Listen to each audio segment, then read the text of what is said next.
set to open to all of its 1,800 public school buildings for full-time in-person instruction 5 days a week, a much larger burden than schools took on in person last year, when even though the mayor told us almost 2/3 of students would come back, about 350,000 students opted into in-person learning at some point during an eventual hybrid school.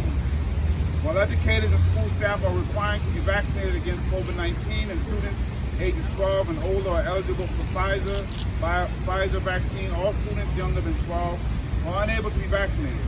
And with the Delta variant, the risk is very much real. The city needs to have and to share a clear, transparent plan for protecting students, educators, school staff, and their families before the school year begins. To be clear, to learn properly, everyone in the building should be and feel safe.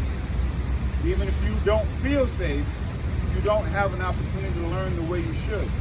On both of those fronts, we're not doing very well. Because all students, regardless of their ability to get vaccinated, are required to attend in-person learning, it is extremely important that schools are transparent about their safety plans and that the DOE is monitoring this plan to ensure that all possible safety precautions are taken. It seems clear this is not happening.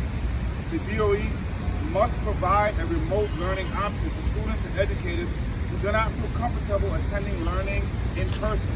It is better to start off with remote learning and ease into in-person than it is the other way around.